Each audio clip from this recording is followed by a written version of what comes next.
Bismillahirrahmanirrahim. Alhamdulillah wassalatu wassalamu ala Rasulillah wa la hawla wa la quwwata illa billahil aliyyil azim. Rabbana shrah lana sudurana wa yassir lana umurana wahlul 'uqdatam min lisanina yafqahu qawlana.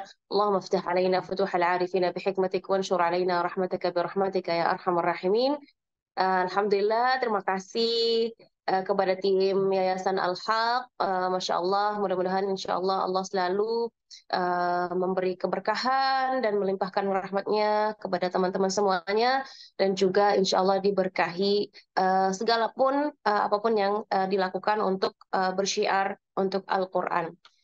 Yang terhormat ada Ustazah Nur Fasikha sebagai pembina Yayasan Al-Haq Indonesia. Semoga Allah Subhanahu wa taala memberkahi usia beliau, meluaskan rezekinya, memudahkan segala urusannya. Amin ya rabbal alamin. Buat teman-teman yang hadir di pertemuan kita di pagi hari ini, Masya Allah, walaupun long libur ya, libur panjang, tapi Masya Allah masih semangat untuk hadir di majlis ilmu, mau belajar bersama-sama, mau apa ya,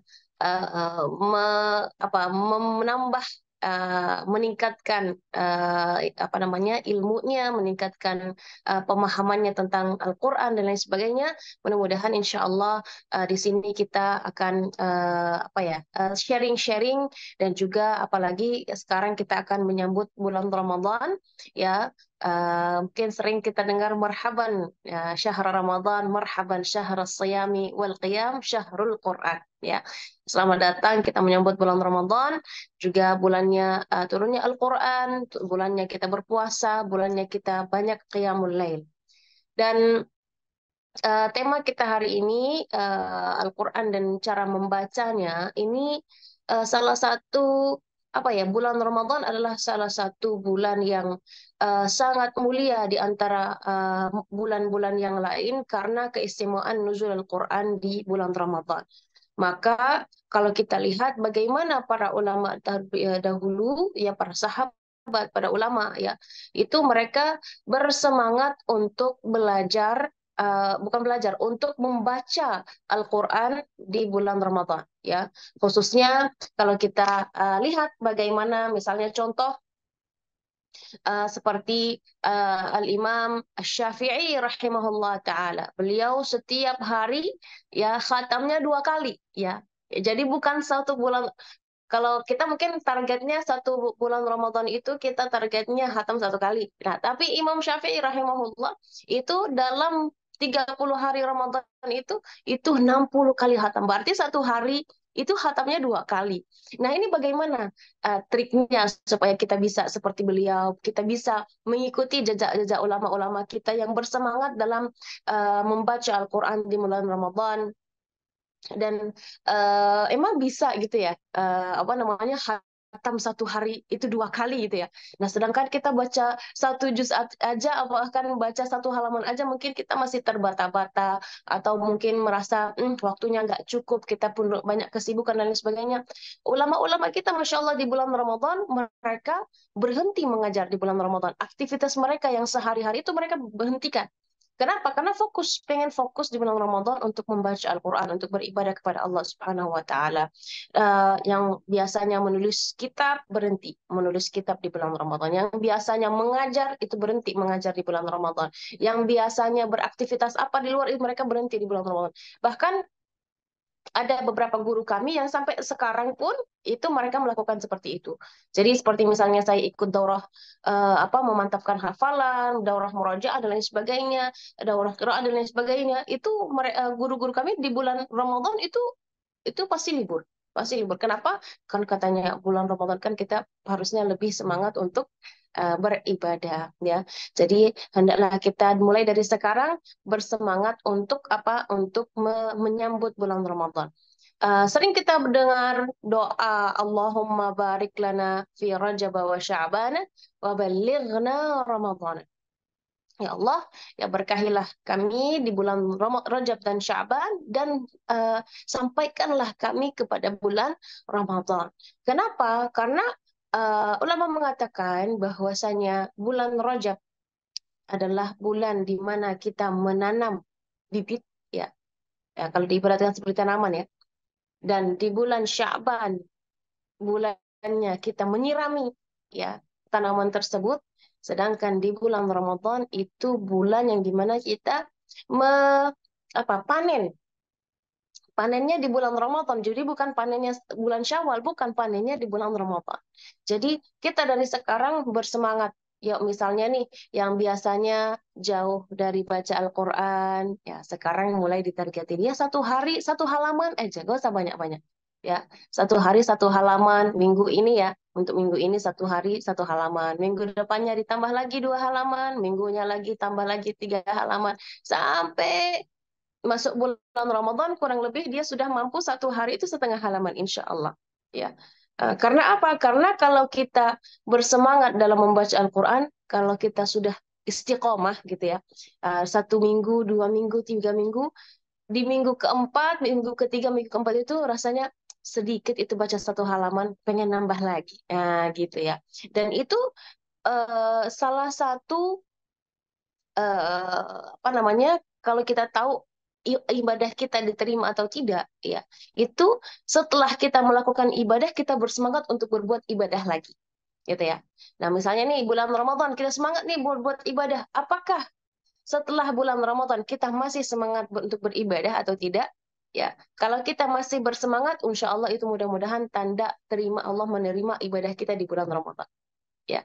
Ya, apakah kita apa namanya kalau kita apa namanya tidak bersemangat, nah hati-hati. Nah, jadi kita harus mengecas lagi, harus kita bersemangat lagi untuk untuk apa namanya untuk meningkatkan ya tingkatan ibadah kita kepada Allah Subhanahu wa taala. Nah, kenapa kita harus memperbaiki bacaan kita? Ya, kan di bulan kayak kan nggak apa-apa, apa namanya, yang penting ngaji aja ya. Ngaji, tapi kalau masih asal-asalan, nah itu tidak boleh ya.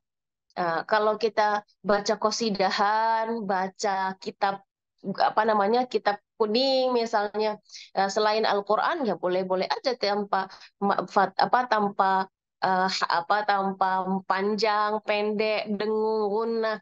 Ya, itu boleh-boleh aja. Tapi kalau Al-Quran harus ya harus membaca Al-Quran dengan tajwid ya. Dan hukum membaca Al-Quran dengan tajwid itu hukumnya wajib.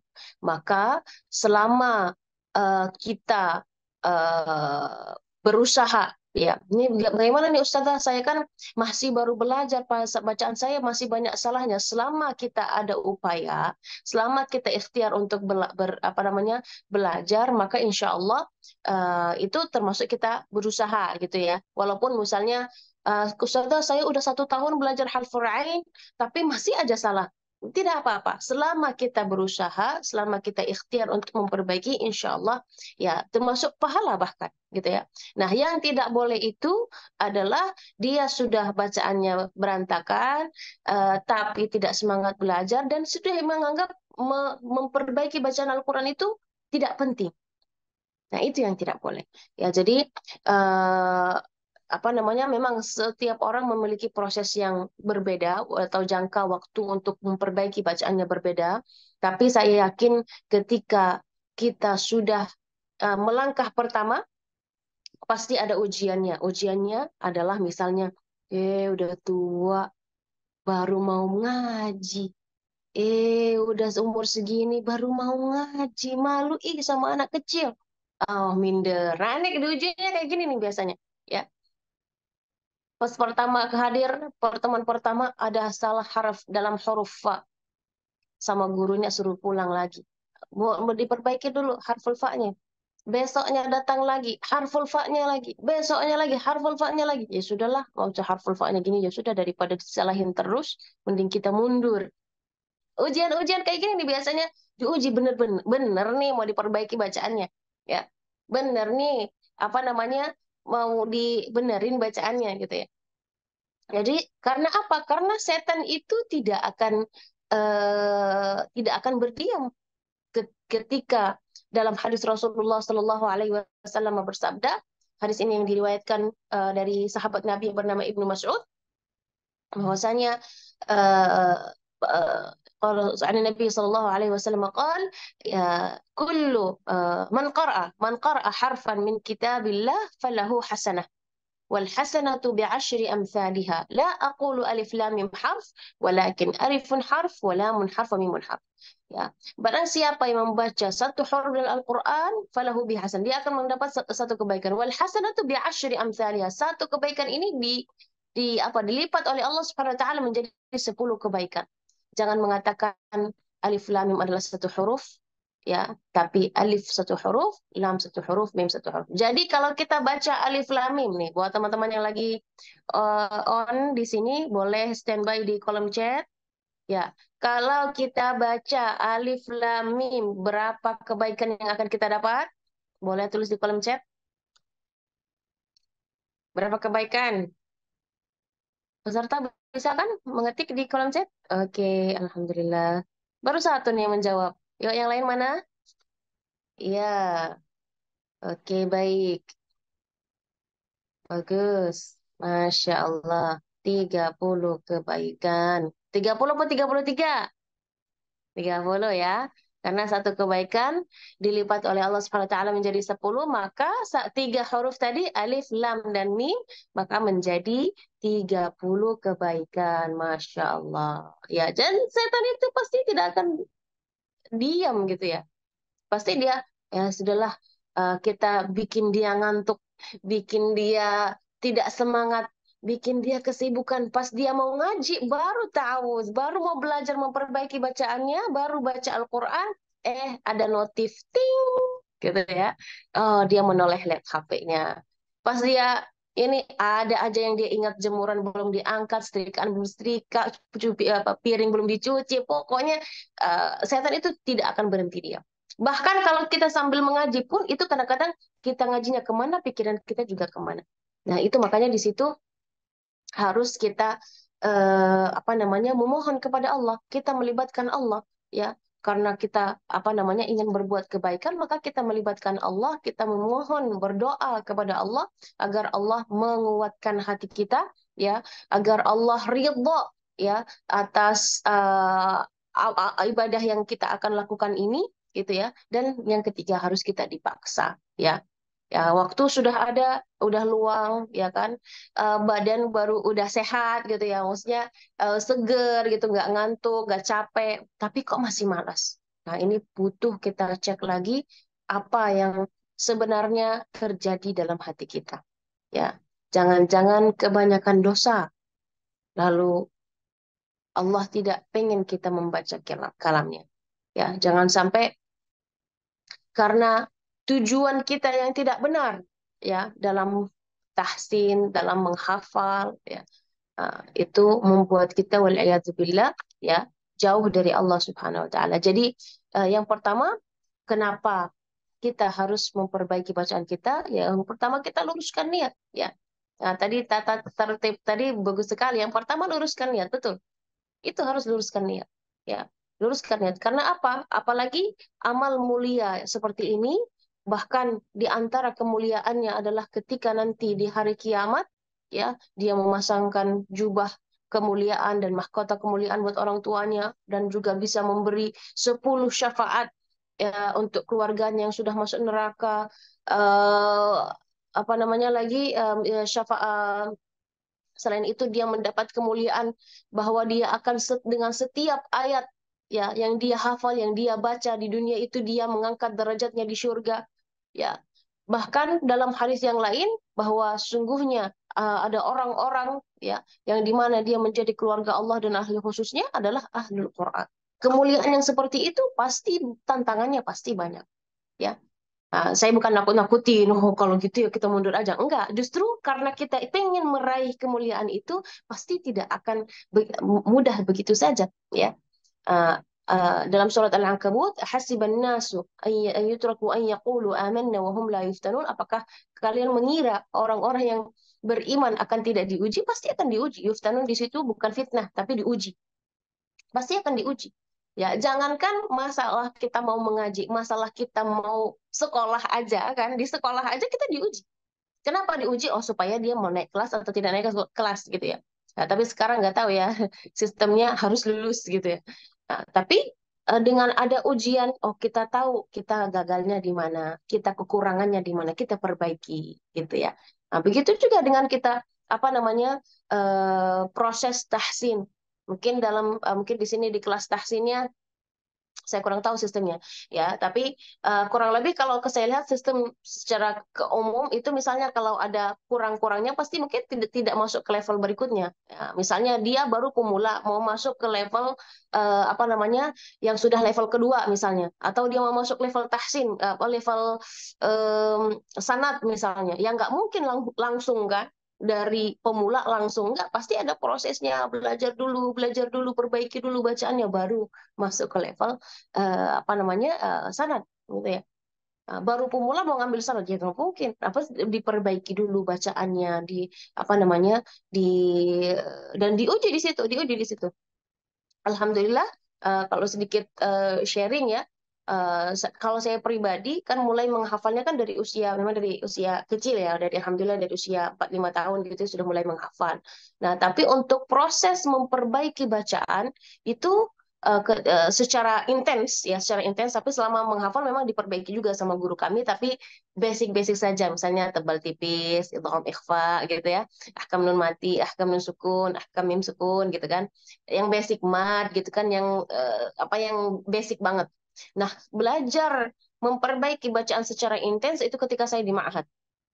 Mungkin tadi pas baca CV-nya tadi, Ma'had Ad-Dirasatul Quraniyah itu salah satu apa ya, seperti institut di Mekah itu khusus untuk yang ingin belajar Al-Qur'an atau mendalami ilmu Al-Qur'an, di apa ditingkatkan kualitas hafalannya, kualitas bacaannya, dan juga ya akan memberi apa mata kuliah yang lain itu apa basic-basic ilmu agama lah gitu, ilmu tafsir, ilmu hadis, sirah dan lain sebagainya. Banyak ya. Jadi di situ saya belajar, di situ setiap hari digemblengin. Itu sampai pas itu sampai mulai dari ta'awudz saja itu sudah di jangan a a'udzu, kebaca a'udzu, a'udzu, a'udzu ya. Ainnya, zalnya, cara gerakan bibirnya, itu setiap hari. Dan bahkan ada salah satu teman kami ya yang ibaratnya baca ayat mulai dari ta'awudz basmalah, baca ayat yang pendek banget. Di kalau dibilang disalahin sama gurunya, tapi sebenarnya kalau dibilang disalahin nggak juga, karena memang bacanya salah gitu ya. Ya dia nggak terima gitu ya. Dia nggak terima kalau dia bacanya salah ya. Dia nangis gitu ya. Sampai sempat ada beberapa di antara teman itu mereka mundur. Kenapa? Mereka nggak kuat. Ya, karena mereka merasa kami kan sebelumnya sudah belajar di tempat lain, bacaan kami sudah bagus gitu. Nah, dalam hal ini ya itu pasti setan itu tidak akan berdiam begitu saja.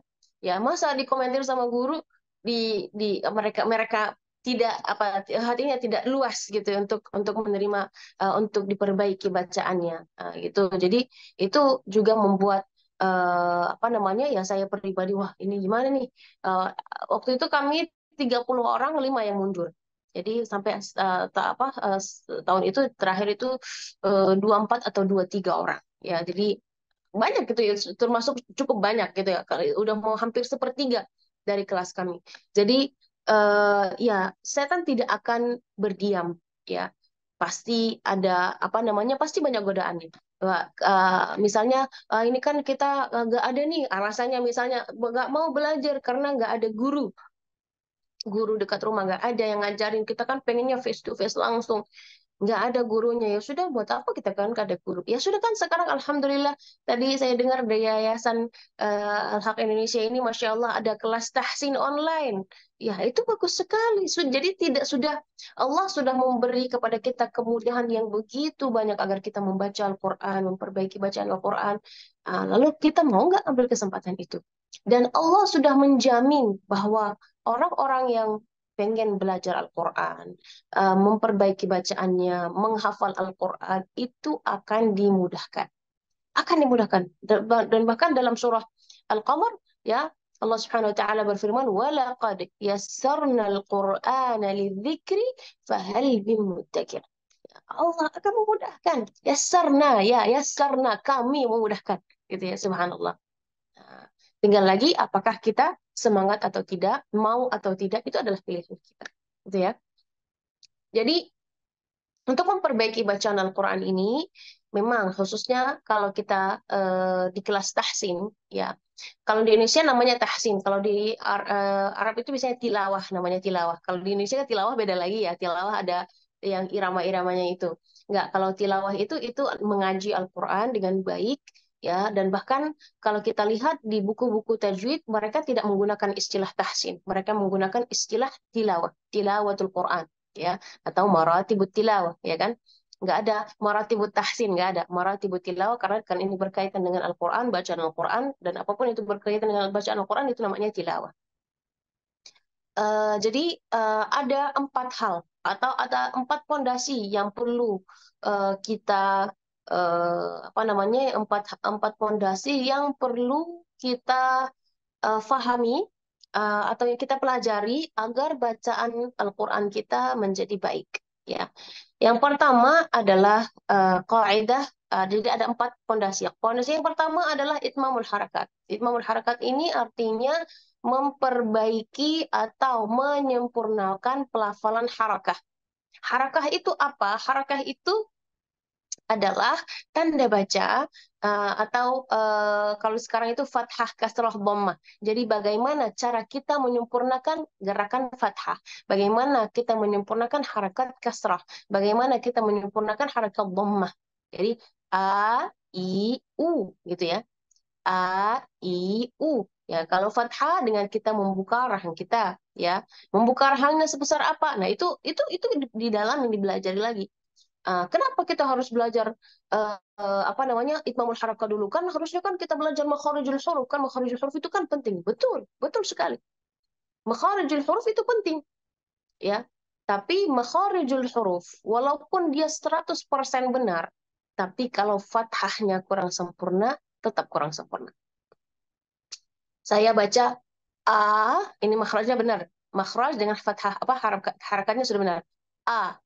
Tapi E, hamzahnya sudah benar, makhrajnya sudah benar, tapi karena fathahnya kurang, jadi atau asame enggak, suaranya akan berubah.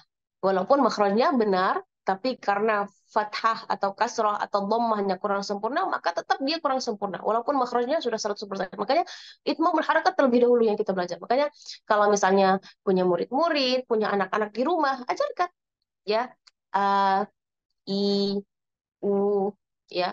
Nah, akhir-akhir ini saya pernah lihat mengaji Al-Quran dengan salah satu metode.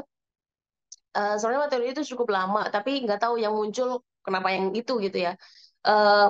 Menurut saya cukup aneh, bukan aneh ya, berlebihan. Jadi kita boleh belajar Al-Quran itu, tapi Al-Quran ini sesuai dengan fitrah, ya. Dia tidak berlebihan. Fathah ya udah nggak gitu nggak, atau kasroh nggak gitu nggak, atau itu juga nggak itu nggak, ya. Jadi tidak berlebihan, ya. Dan karena ini ya Al-Quran sesuai fitrah, ya, sesuai fitrah kita. Jadi tidak takalluf, biduni takalluf, tidak boleh apa ya, berlebihan itu tadi. Bahkan dalam apa namanya, bin lutfi fi nutqi bila ta'assufi, dalam matan Imam Al-Jazari bil lutfi fi nutqi bila ta'assufi, kita menyebut huruf itu dengan lembut, ya, tidak boleh terlalu keras, tidak boleh terlalu berlebihan, karena apapun yang itu berlebihan kan kurang bagus. Kita pengen fasih, tapi misalnya kita baca harf sa, cukup sa. Nah, orang yang kadang-kadang orang itu karena pengen fasih jadi sa, sa, sa. Itu tidak boleh, ya. Sa, cukup sa, sa, seperti itu, ya.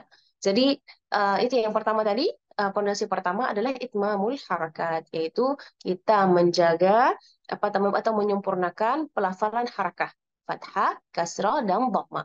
Yang kedua adalah azminatus sawakin. Azminatus sawakin ini adalah huruf-huruf mati. Itu semua ada durasinya. Ada waktu yang tertentu, tidak boleh berlebihan. Ya, tidak boleh berlebihan dan juga tidak boleh berkurang. Misalnya, dan itu kalau kita bahas lebih detail lagi ya, pembahasannya cukup panjang, tapi intinya adalah setiap huruf itu ada durasi. Misalnya, huruf sin sama harful ain. Misalnya kita baca, atau misalnya kita surat An-Nasr, ya. Kasih kalau kalimat yang pertama, idza jaa, bismillahirrahmanirrahim, idza jaa nasrullahi wal fath, ya. Fath. Jadi azminatus sawakun, durasi huruf mati.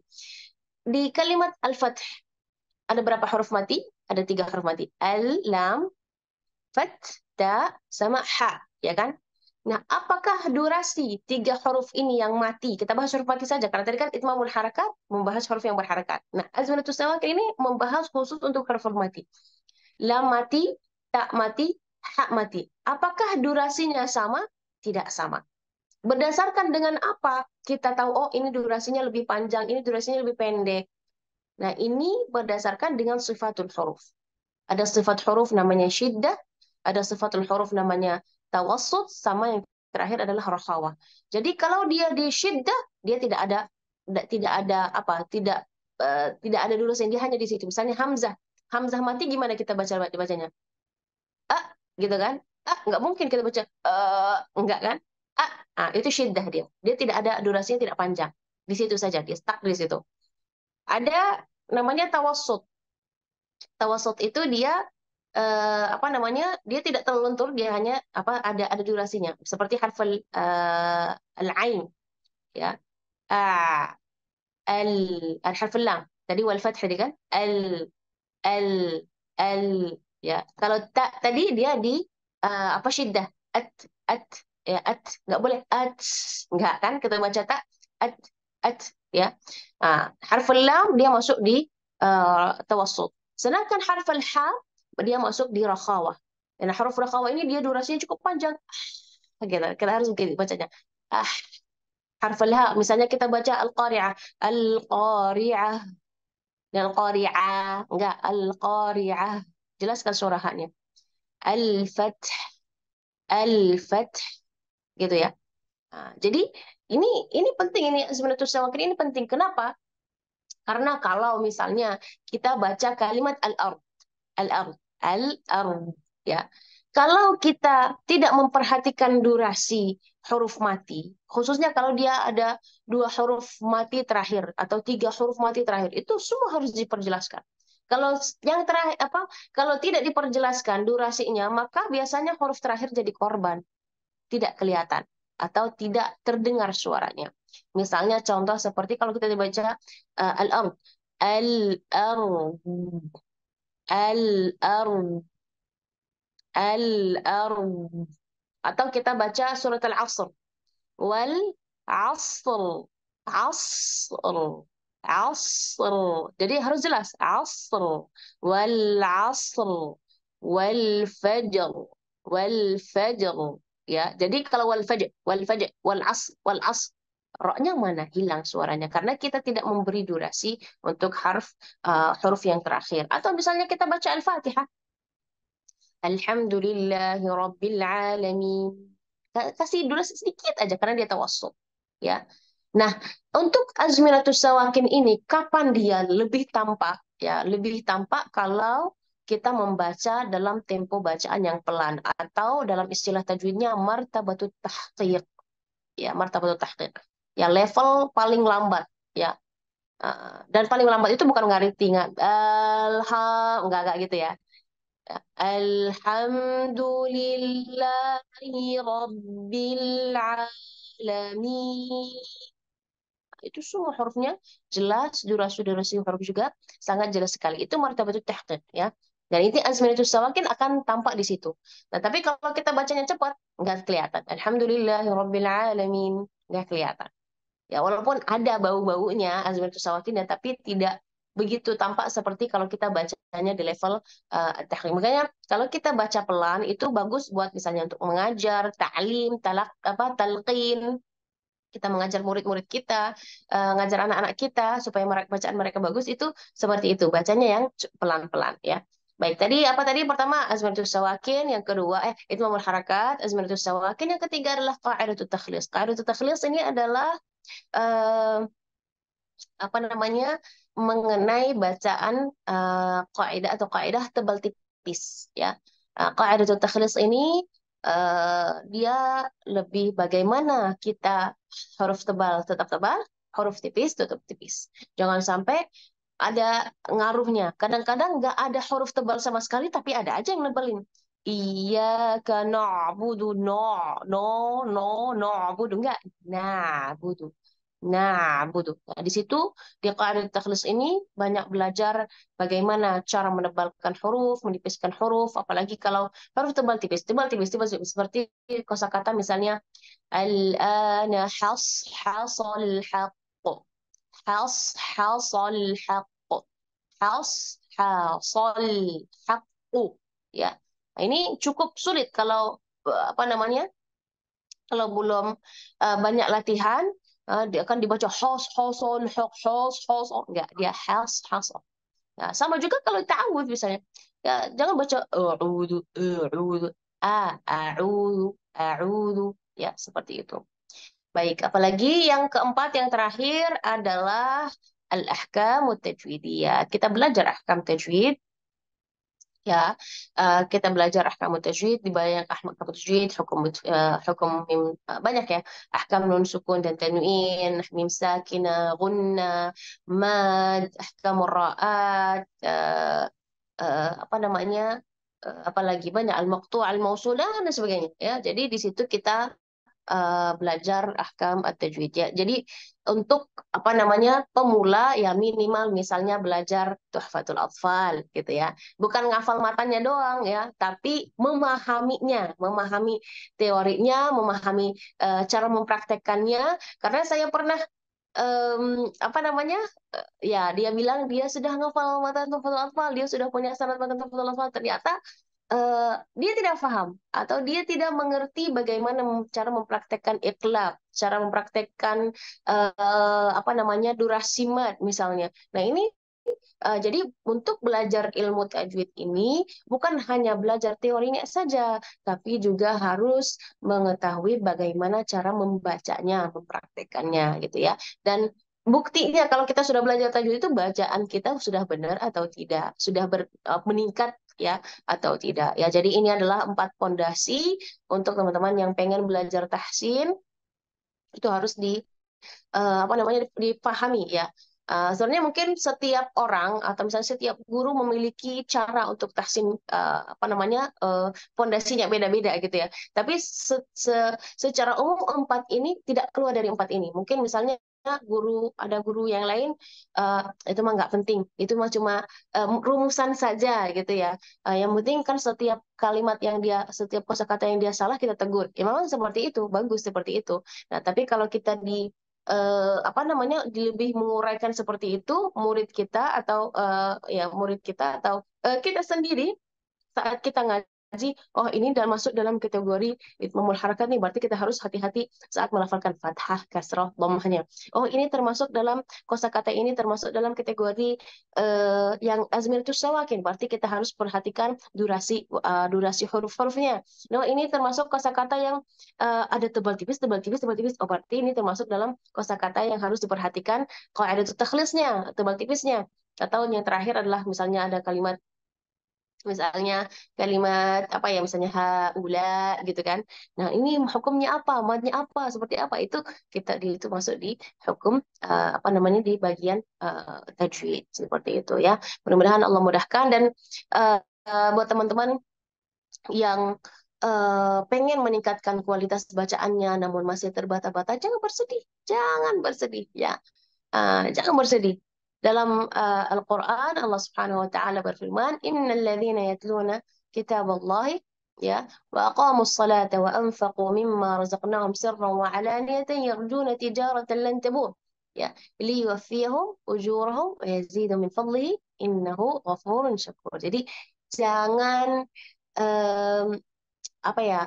Jangan merasa oh ini selama ini diperbaiki bacaannya tapi nggak benar-benar, tidak ada hasilnya gitu ya.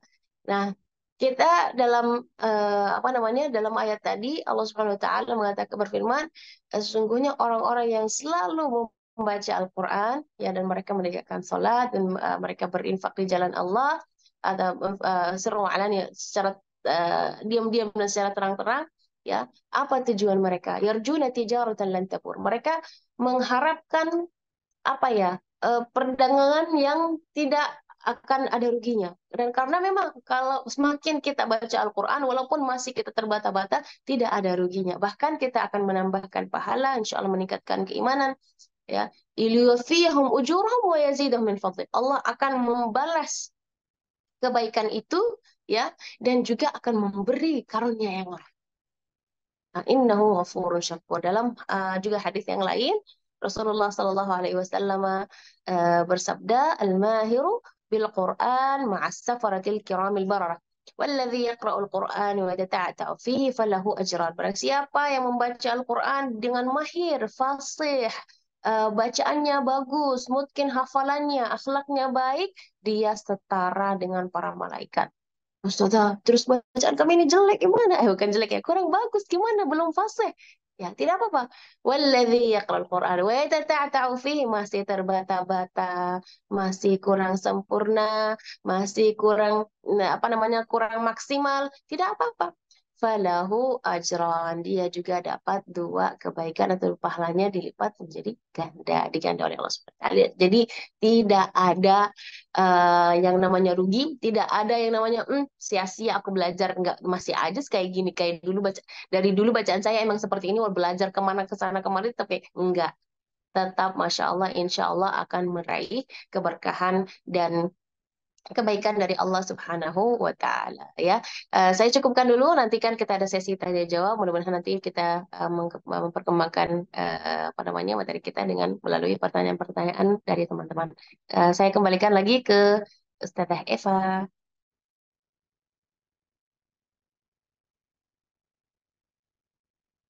Halo, ada? Cek, kakak moderator, apakah ada? Oke, sambil menunggu. Ya, Ustazah, Oh Afwan iya, tadi ada. sebelum bacaan. Oh iya, baik. Alhamdulillah, terima kasih Ustazah. Dari teman-teman silahkan jika ada pertanyaan terkait dengan Al-Quran dan cara bacanya. Juga tadi ternyata banyak sekali ya yang harus diperhatikan untuk memperbaiki cara bacaan Al-Quran, termasuk tadi 4 pondasi yang perlu dipelajari untuk Betul. memperbaiki bacaan. Ini sepertinya ada pertanyaan, Ustazah. Ya. Ya, ini dari Afini Kurota. Assalamualaikum warahmatullahi wabarakatuh. Izin bertanya, Kak Nabilah, butuh berapa lama Kak Nabilah saat mendalami ilmu Al-Quran? Dan untuk keempat pondasi tersebut, bagaimana pembagian di tempat kakak belajar dulu? Apakah satu semester untuk satu pondasi atau seperti apa? Terima kasih. Wassalamualaikum warahmatullahi wabarakatuh. Waalaikumsalam warahmatullahi wabarakatuh. Jadi apa namanya? Ini kan kita sharing ya, sharing-sharing ilmu pengalaman ya, dan mungkin masing-masing teman-teman di sini punya pengalaman yang berbeda, ya silakan aja gitu ya. Kalau saya pribadi dulu kami belajarnya kan memang full bahasa Arab ya, ma'hadnya full bahasa Arab, terus apa namanya? Dan itu programnya itu 2 tahun dan dibagi di dua tahun itu kami menyelesaikan hafalan 30 juz, walaupun ada teman-teman juga yang sudah hatam sebenarnya, tapi di situ targetnya dalam 2 tahun menghafal 30 juz, dan juga sudah ditahsinkan atau kelas tilawahnya juga 30 juz. Itu dibagi per semesternya kurang lebih 7 juz. Ya, jadi kan berarti satu tahun itu 15 juz ya, gitu. Jadi per semester 7,5 juz kurang lebih seperti itu. Nah, apakah 4 pondasi ini kita belajarnya sendiri-sendiri? Tidak, itu beriringan. Satu hal dari misalnya ini surat Al-Fatihah. Dan surat Al-Fatihah ini itu itmamul harakatnya ada. Nah, wudu misalnya ya kan. Atau misalnya kita di kolom Azmiratus Sawakin ada juga al-maghdubi, ya kan?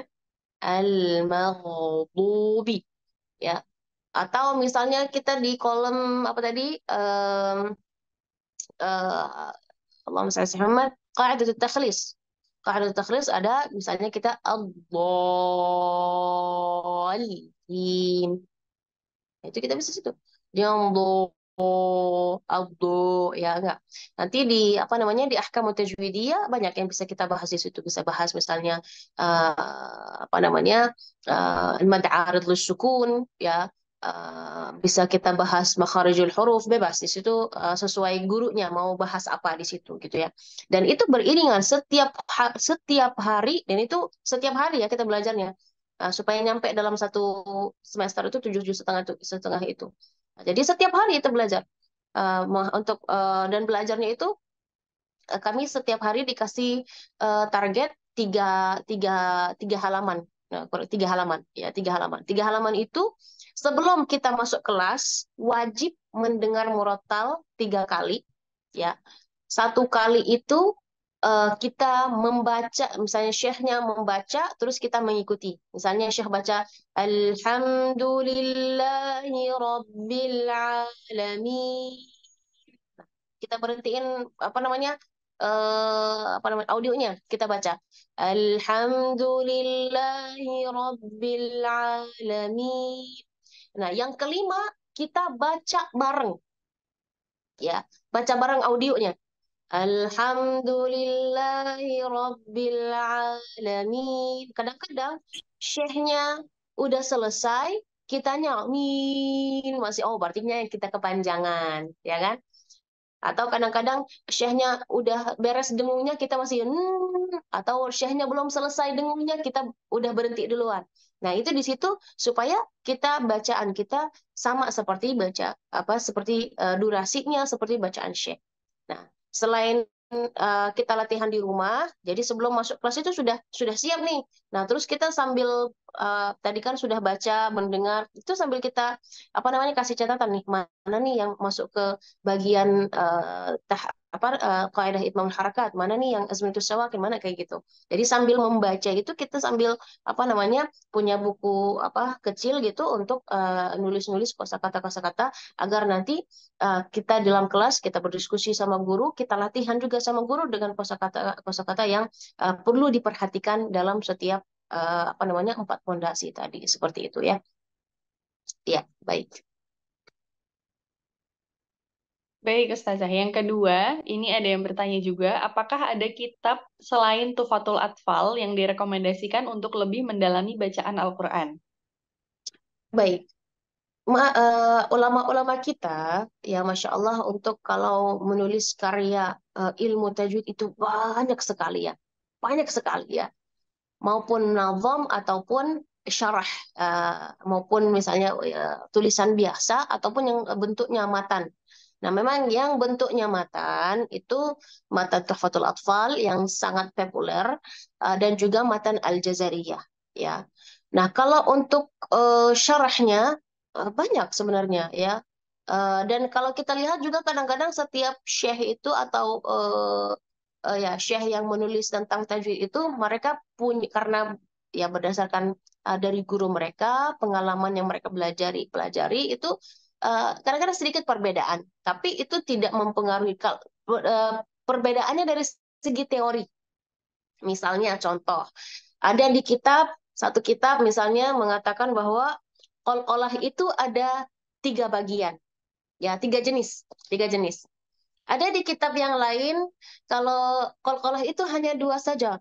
Gimana ini? Yang benar yang mana ini? Jika kita sebagai murid kadang-kadang panik kan, ya. Yang mana ini yang benar? Sebenarnya dari segi teori mungkin saja berbeda, tapi dari segi praktek semuanya sama. Semuanya sama. Atau misalnya dari segi pelafalan ikhfa, pelafalan ikhfa. Oh, ternyata di kitab ini dia membagikan pelafalan gunnah ikhfa itu ada 2, ada dia ikhfa syadid dan ikhfa ghair syadid. Sedangkan di kitab yang lain dia berdasarkan dengan apa sesuai makharijul hurufnya. Jadi dia membaginya 3 bagian atau 3 level. Ini yang mana ini yang benar? ini yang benar yang dua, yang mengatakan dua atau yang mengatakan tiga. Sedangkan masing-masing punya alasan tersendiri gitu ya. Bukan bukan ulama kita juga bukan nulis ngasal juga. Ini dua berdasarkan pelafalan. Kalau ini tiga berdasarkan makharijul huruf gitu ya. Yang benar yang mana? Kalau kita perhatikan teorinya mungkin sedikit lebih rinci, lebih detail gitu ya. Atau yang satu laginya lebih ringkas, tapi dari segi bacaan itu pasti sama gitu ya. Jadi apakah ada rekomendasi yang lain selain Matan Tuhfatul Atfal? Matan Tuhfatul Atfal itu basic. Kalau kita perhatikan, dia tidak bahas makharijul huruf, dia tidak bahas sifatul huruf, ya, dia tidak bahas al-maqtu', al-mausul, dia tidak bahas itu, ya. Uh, tentang waqaf ibtida dia tidak bahas di situ. Yang lebih lengkap lagi ada di Matan Al-Jazariyah. Ada kalau mau lebih mendalami lagi di Matan Al-Jazariyah biasanya itu di bukunya itu ada ulama-ulama menambahkan apa saja yang tidak dibahas oleh Al-Imam Ibnu Jazari, mereka ditambahkan di bait-bait belakangnya tentang Itmamul Harakat tadi, ya, tentang Qaidat Takhlis tadi ada juga bahas tentang itu, ada juga bahas tentang Ar-Rasm al-Isman. Ya, jadi setiap ulama kita saling melengkapi. Makanya kita jangan udah belajar Tuhfatul Atfal sudah, woi saya udah belajar Tuhfatul Atfal. Enggak, harus belajar lagi gitu. Naikin levelnya gitu ya, belajar lagi. Oh, saya hari ini belajar sama ustazah tentang bagaimana cara melafalkan hukum ikhfa. Ya udah, berarti ketika kita masuk ke kitab tajwid yang buku tajwid yang lain, bukan berarti kita skip ikhfa. Enggak, justru kita belajar lagi. Nah, pasti ada ilmu lagi yang apa namanya tambahan ya, atau misalnya bukan hanya tambahan, maksudnya menambahkan lagi informasi yang ada atau menguatkan yang informasi yang sudah kita punya gitu ya. Jadi dan alhamdulillah selama saya belajar ketika kan saya menghafal itu mulai dari kecil dibimbing oleh orang tua. Habis itu ketika saya masuk kelas 1 SD itu uh, orang tua melepaskan kami ke rumah tahfidz dan di situ hampir setiap tahun ulang lagi hukum izhar sampai ustazah emang nggak ada lain kita yang dibahas hukum izhar mulu hukum itu lagi sampai udah hafal definisinya cara prakteknya udah hafal kata beliau ya nggak apa-apa diulangin aja sampai itu supaya bacaan kalian bagus ketika misalnya nih saya nunjuk di sini oh anti sudah tahu itu hukum apa tanpa mikir kadang-kadang kan kita mikir nun sukun ketemu fa apa ya masih lama tuh mikirnya. Nah, itu sama sama guru kami setiap tahun itu diulangin. Ustazah, ini setiap awal tahun belajarnya ahkam nun mati lagi. Kata kata guru, ya nggak apa-apa. Supaya ketika saya nunjuk nanti bisa bacanya dengan benar. Ah, ini masalahnya kadang-kadang sudah belajar teorinya berkali-kali tapi bacaannya masih salah aja gitu. Gitu. Jadi tidak apa-apa ada pengulangan dan setiap kali kita belajar, apalagi misalnya kita belajar matan Tuhfatul Atfal dengan guru A, kita belajar Tuhfatul Atfal dengan guru B, pasti ada informasi-informasi yang apa namanya menambahkan ilmu lagi. Kalau misalnya ya sama, berarti menguatkan ilmu yang kita sudah punya, gitu ya. Mudah-mudahan Insya Allah Allah mudahkan. Jadi tadi rekomendasinya adalah kitab Matan Tuhfatul, kalau Matan Tuhfatul Atfal, Matan Al-Jazariyah, dan juga ada bait-bait yang tambahannya. Kalau mau apa namanya bahas kalau misalnya syarahnya lebih detail ada kitab namanya At-Tajwid Al-Musawwar. At-Tajwid Al-Musawwar ini karya Syekh Aiman Suwaid. Nah, juga Syekh Aiman Suwaid memiliki syarah Matn Al-Jazariyah juga, itu juga bagus. Jadi di Tajwid Al-Musawwar kitab Syekh Aiman Suwaid ini itu ada gambar-gambarnya, ada juga ya ini salah satu buku menurut saya apa sudah lengkap ya, lengkap dari segi eh, pembahasan tajwidnya sudah sangat detail sekali ya sampai di mana beliau membahas setiap huruf itu ketika bahas makharijul huruf kesalahan-kesalahan yang sering terjadi saat pelafalan huruf itu. Misalnya hamzah dalam hati kita kan Hamzah nyebut A aja masa nggak bener gitu ya. Ternyata ada yang baca Hamzahnya terlalu tebel. Oh gitu ya. Misalnya seperti ta'awud tadi ya. Oh, nggak harusnya a'udzu gitu ya. Atau misalnya dia membaca Hamzahnya itu dengan dari hidung. Oh, itu nggak boleh. Jadi di situ beliau menjelaskan makharijul huruf, ahkamut tajwid secara detail sampai misalnya cara menebalkan huruf pun beliau ada gambar-gambarnya juga di situ. Nah, itu insya Allah sangat bermanfaat sekali. Sekarang sepertinya sudah ada terjemahannya, ada di Dar Al-Ghawthani Indonesia, sudah ada terjemahannya. Jadi coba nanti teman-teman cari di IG ghawthani.id ya .id, itu ada apa namanya buku-buku karya ulama-ulama yang khususnya di bidang Al-Qur'an. Ya, di ilmu tajwid, pokoknya ilmu Quran deh. Banyak itu di situ apa namanya banyak karya-karya ulama tentang yang dari Timur Tengah ya yang sudah diterjemahkan dalam bahasa Indonesia. Ya, mudah-mudahan manfaat. Dan itu buku itu kalau saya pribadi itu menjadi ya eh, apa ya salah satu referensi ya bagi saya. Nah, kalau untuk buat pemula, teman-teman Indonesia juga bisa ada juga kitab Tajwid Maisurah. Tajwid Maisurah itu yang karya Syekh Ahmad Fatoni, beliau dosen saya, alhamdulillah. Dan ketika mungkin kalau teman-teman di sini pernah ikut lihat Hafiz Indonesia, pas pertama kali saya masuk Hafiz Indonesia, istilah-istilah ilmiah atau istilah-istilah ilmu tajwid saya kurang menguasai dalam bahasa Indonesia. Sangat banget menguasai. Halq, apa itu halq? Apalagi ya apa pindahan dari Arab ke Indonesia untuk menguasai bahasa cukup apa namanya sulit bagi saya waktu itu. Jadi gimana nih pas tahun pertama masuk Hafiz 2017 itu nggak bisa ngomong. Maksudnya nggak bisa ngomong, paling-paling ngomong sama Kak Irfan itu pakai bahasa isyarat. Di sini, apa itu sini nggak tahu. Pokoknya di sini, tengah-tengah sini, tengah-tengah tenggorokan maksudnya. Di sini tengah-tengah sini nak. Habis itu saya belajar apa namanya tajwid Maisurah, tajwid dalam bahasa Indonesia gitu ya. Itu saya ikut daurah itu 3 kali. Ya, supaya apa? Supaya bisa, oh, aqsal lisan itu artinya dalam bahasa Indonesia itu pangkal lidah. Taraful lisan, tepi lidah. Hafatul lisan, pinggir lidah, gitu ya. Nah, kalau dalam bahasa Arab mungkin karena sudah belajar jadi mengerti. Tapi dalam bahasa Indonesia bagaimana supaya ilmu ini menjadi lebih manfaat lagi kan harus bisa menguasai bahasa orang Indonesia gitu kan. Jadi ya udah sampai guru kami bilang perasaan kemarin ikut daurah lagi. Iya, nggak apa-apa, saya ikut lagi. Dia bilang. Sampai tiga kali, pas mau keempat kalinya, alhamdulillah, apa namanya, kata beliau, udahlah nggak usah ikut lagi. Tapi tetap, masya Allah, ya pengen lah, ya apa namanya, untuk apa? Untuk ya kita dari setiap guru kita pasti ada ilmu-ilmu yang kita akan raih. Jadi untuk di Indonesia itu ada Tajwid Maysurah. Sekarang sudah sepertinya sudah ada kelas-kelas online-nya juga deh. Ya, waktu dulu saya hadirnya offline. Sekarang sepertinya sudah ada kelas-kelas online. Juga mungkin bagi pemula ada kitab Al-Mudzakkirah fi Ilm Tajwid, Syekh Syekh Muhammad Nabhan Al-Misri. Itu juga apa namanya pemula itu bukunya tipis banget. Ada nggak di sini? Tipis, tapi di bahasa Arab ya. Gak tahu ada sudah terjemahnya atau tidak. Itu sangat bagus untuk pemula gitu ya. Bahasanya simple. Kalau untuk tadi karya Syekh Aiman Sued tadi itu cukup tinggi ya bahasanya ya. Cukup tinggi, cukup apa kalau untuk pemula itu cukup berat ya. Nah, jadi mulai-mulai dengan yang ringan-ringan supaya nanti ketika kita masuk ke yang berat kita merasa enteng dan tidak bosan gitu ya, insya Allah. Ya mudah-mudahan Allah mudahkan. Baik.